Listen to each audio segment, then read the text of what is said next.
Di tradisi Yahudi, anak sulung itu artinya yang terbaik.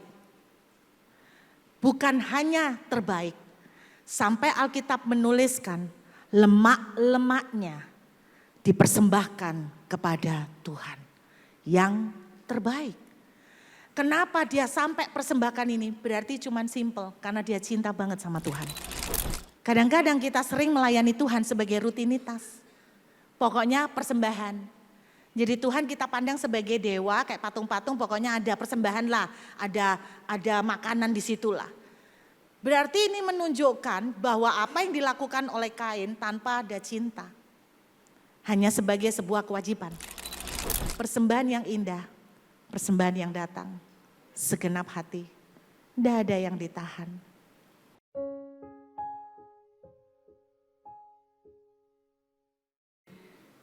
Kemarin saya cerita tentang persembahan Kain dan Habel.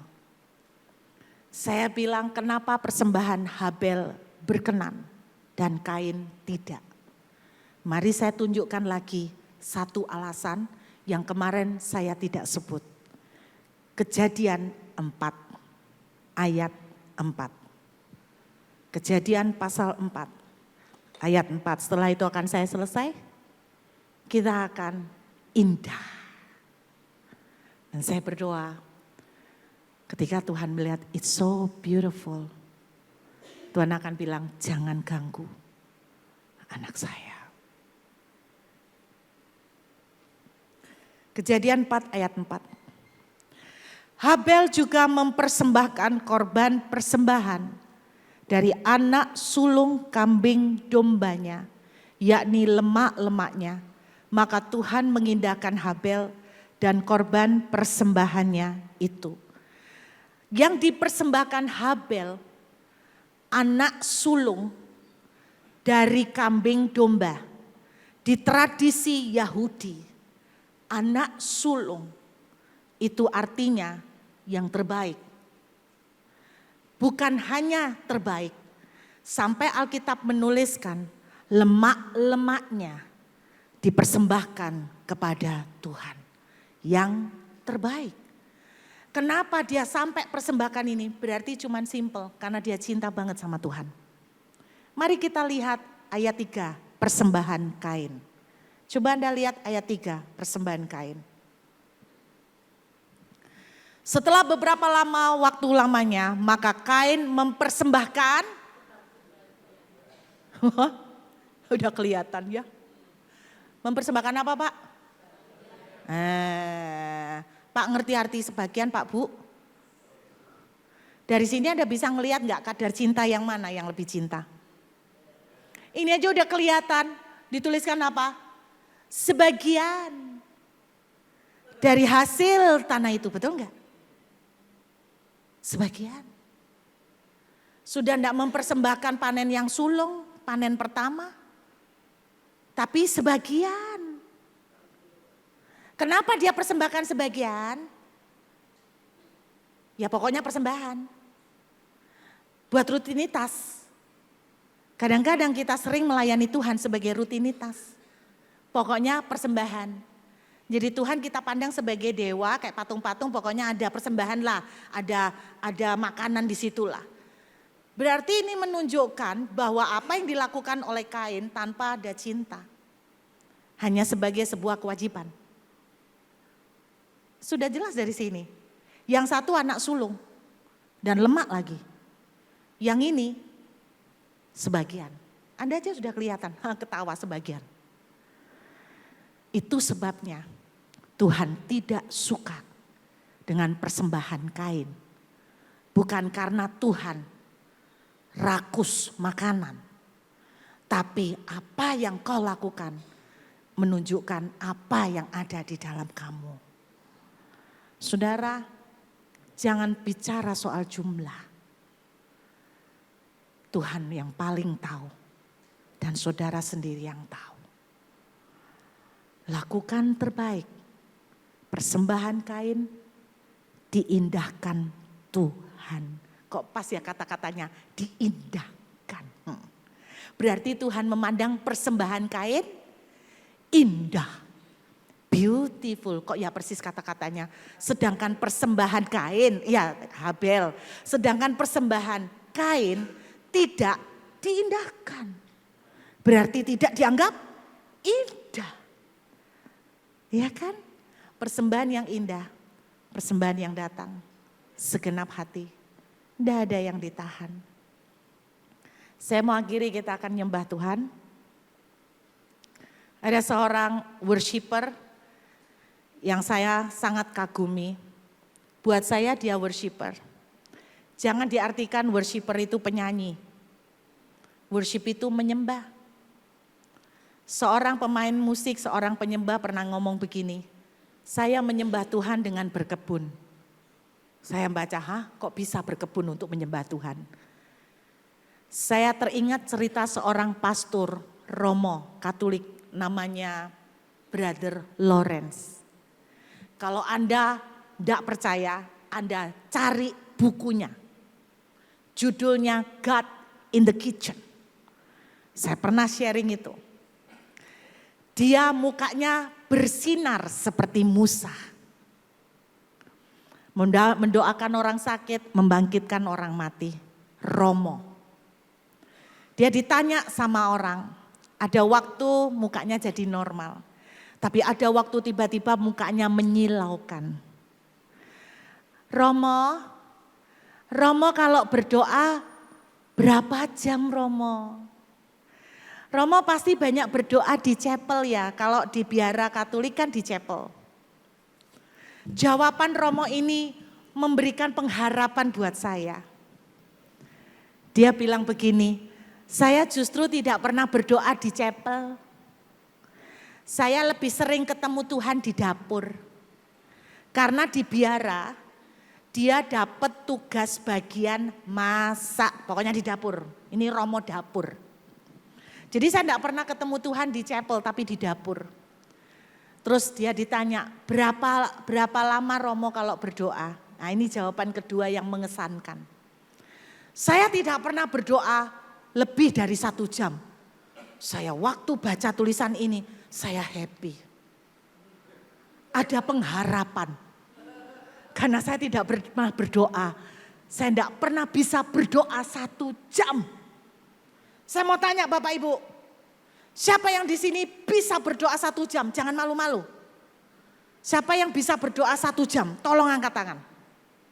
Hebat Pak, salut. Saya sungguh salut, bukan ngecap. Saya tidak pernah berdoa 1 jam. Harusnya memang kita berdoa 1 jam ya. Tidak sanggupkah kamu berjaga-jaga 1 jam. Jadi saya tuh putus asa karena saya tidak pernah berdoa. Tidak bisa berdoa 1 jam. Saya sudah nyoba. Saya coba berguru.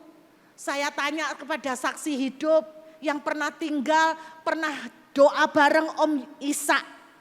Perintis GBPS. Kan tuh doanya 6 jam toh Pak. Iya, saya pengen tahu dia ngapain, 6 jam itu agendanya apa. Saya 1 jam kok enggak bisa. Saya merasa lama ternyata melek cuma 15 menit kok parah sekali gitu loh. Kenapa Om Isa 6 jam bisa? Saya kepingin sakti kayak Om Isa. Zaman dulu Om Isa tuh sakti. Sapu tangan dikumpulkan ke dia didoakan. Orang bongkok ditempeli sapu tangan yang didoakan Om Isa bongkok. Kenceng Pak. Pantesan sapu tangan dari saya ndak kenceng-kenceng. Beda urapan. Makanya saya tuh penasaran pengen tahu Om Isa di dalam tuh ngapain. Saya tanya sama saksi hidup. Pak, Om Isa tuh ngapain 6 jam? Om Isa main gitar ta? Kan mungkin naik gitar kan muter-muter 100 lagu. Bisa kan? Om Isa ndak bisa main gitar. Lo ndak bisa main gitar? Ndak bisa. Lo Om Isa ngapain? Om Isa itu cuman bahasa roh. Bahasa roh itu 6 jam. Iya. Wah, Pak, saya bahasa roh 15 menit kemeng loh. Ya apa bahasa roh 6 jam. Mimiren, lambene tebel. Bahasa roh 6 jam. Om Isa itu bahasa roh. Dia ternyata gini. Bo salah lo burut bahasa roh Om Isa itu simple loh. Makanya enggak capek. Simple tuh ya apa Pak? Coba Pak, Isa enggak nirokno. Gini Bu Ruth. Tek, tek, tek, tek, tek, tek, tek, tek, tek. Yesus. Katanya loh ya, saya kan enggak tahu. Diem. Tek, tek, tek, tek, tek, tek, tek, tek. Yesus. Saya praktek loh Pak. Sungguhan. Tak tiru. Katanya kalau mau ikut sukses, ikutin jejaknya orang sukses. Saya pengen sakti, ikutin jejaknya orang sakti. Saya doa. Yesus. Paling berapa kali itu aku keturun loh. Jarak antara Yesusnya kelamaan. Yesus. Kok sepet ya? Yesus. Berhasil saya. 1 jam tidur Bu. Makanya tetap enggak sakti Bu sapu tangannya. Jadi ketika saya mendengar cerita Brother Lawrence, saya happy. Saya enggak pernah berdoa lebih dari 1 jam. Oh yes, ada harapan buat saya. Tapi ini jawaban dia. Tapi saya tidak pernah melewatkan 1 jam tanpa doa. Wah, dalam sekali. Ntar aku renungkan lagi. Saya tidak pernah berdoa lebih dari 1 jam. Oke. Berarti doa enggak sampai 1 jam ya. Tapi saya tidak pernah melewatkan 1 jam tanpa doa. Berarti doa setiap jam ya. Doa setiap jam, setiap waktu. Enggak pernah miss. Tapi sekali doa enggak pernah 1 jam. Ya apa caranya? Dia cerita. Dia kalau doa. Kan dia petugas Romo bagian kitchen. Motong wortel. Yesus, I love you. Doa enggak? Worship enggak? Yesus, aku mau motong yang terbaik buat Yesus. Saya mikir gini, itu mungkin juga nganggur kali ya gitu ya. Aku motong yang terbaik ngekeng. Tapi siapa yang berani menghakimi itu bukan worship? Wong hatinya nyambung sama ke Tuhan kok. Siapa yang berani menghakimi dia bukan berdoa? Tahukah Anda hatinya? Siapa yang berani menghakimi Anda di dalam kamar 1 jam? Keluar, wah lakoni rek, lakoni. Iki kudus Pak 1 jam ya Pak ya. Apalagi keluar dari kamar Bapak kok kelihatan putih gitu ya kok. Kudus sekali nih Bapak. Jangan ganggu dia, orang kudus ya kan. Nah, siapa yang berani menghakimi bahwa yang sudah 1 jam itu kudus sekali? Bapak masa tahu di dalam 1 jam, tapi dia ngelamun-ngelamun, Anda tidak pernah tahu. Emangnya Anda di sampingnya selama 1 jam? Ada seorang istri tertekan, cerita sama saya. Bu Ruth, saya ini merasa tertekan lihat suami saya. Kenapa? Saya ini tidak bisa berdoa lama-lama. Sudah diganggu anak begini-begini, saya yang ngurus. Suami saya bisa berjam-jam loh Bu Ruth. 3 jam, 4 jam di dalam kamar itu berdoa. Saya masuk dia berdoa. Saya tanya sama suaminya. Aku mau tanya kamu jujur. Dari 3 jam ngelamunmu berapa jam? Udah jujur, enggak usah munafik. Dia ketawa. Banyak sih Bu Ruth, akeh ngelamun nih katanya. Nah, saya bilang sama istrinya, siapa yang berani menjamin? Tuhan yang tahu hati kita. Saya menangkap ajaran Brother Lawrence. Bukan soal berapa jam, bukan soal berapa banyak. Tapi soal kualitas. Ketika kamu melakukannya dengan segenap hati. Seperti untuk Tuhan dan bukan untuk manusia. Kamu melayani, lakukan seperti untuk Tuhan dan bukan untuk manusia. Tidak peduli apa kata orang, singer-singer yang maju di depan. Lakukan seperti untuk Tuhan. Kalau engkau melakukan seperti untuk manusia, engkau akan begini. Aku kadang-kadang gregetan loh ya lihat singer di atas. Mari kita berikan tepuk tangan kemuliaan buat Tuhan. Iki duduk tepuk tangan. Iki tepuk siku. Mari kita tepuk siku. Anda tahu tambah lama tambah edan loh tepuk-tepuk itu. Pak ada tepuk jari Bapak tahu? Iya apaan sih? Mari kita, ada satu gereja di Perth. Saya sampai, oh my God. Mari kita berikan tepuk tangan buat Tuhan. Yang youth, yang muda-muda. Gini. Saya gini gak apa-apa tak Pak yo. Hah? Masa tepuk tangan kayak gini? Milenium Bu. Gen Z Bu. Ini tepuk tangannya Gen Z. Bapak Gen apa? Baby boomer. Baby boomer itu yang umur 60, 70. Baby boomer. Tapi kita mikir yang gini ini yang berkenan. Saya mau tanya, ini berkenan sama Tuhan atau berkenan sama orang? Hanya Anda yang bisa jawab.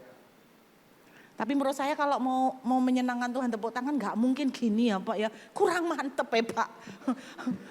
Loh enggak lah, aku cinta pol sama Tuhan, kagum sama sekali, kagum beneran dan pasti gini. Yes, bila perlu standing ovation. Lu ke bawah toh, standing ovation. Iya enggak? Nah yang gini nih. Lucunya sama youth sebelahnya, satu nih jari ini, satu nih.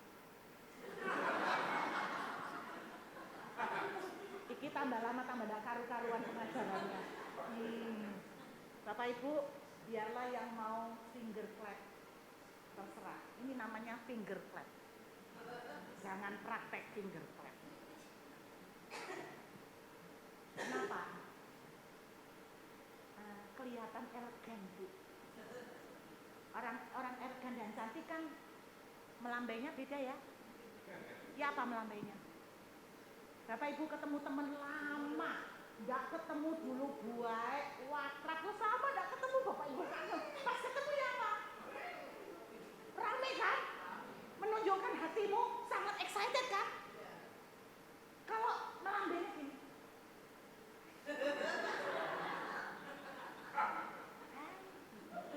Bapak percaya ini betul-betul kangen? Nah Tuhan pun ngerti kok. Nangkep kan? Makanya Tuhan gak suka sama persembahan kain. Kelihatan dari persembahannya. Sebagian. Tuhan suka persembahan hapel. Saat lemak-lemaknya semua dikasihkan. Saya berdoa hari ini sebentar kita akan menyembah. Tuhan yang menilai bukan saya. Dan setelah kita menyembah, saya terlalu percaya. Leave my child alone. Apapun yang Anda kerjakan, mau nyanyi, lakukan yang terbaik.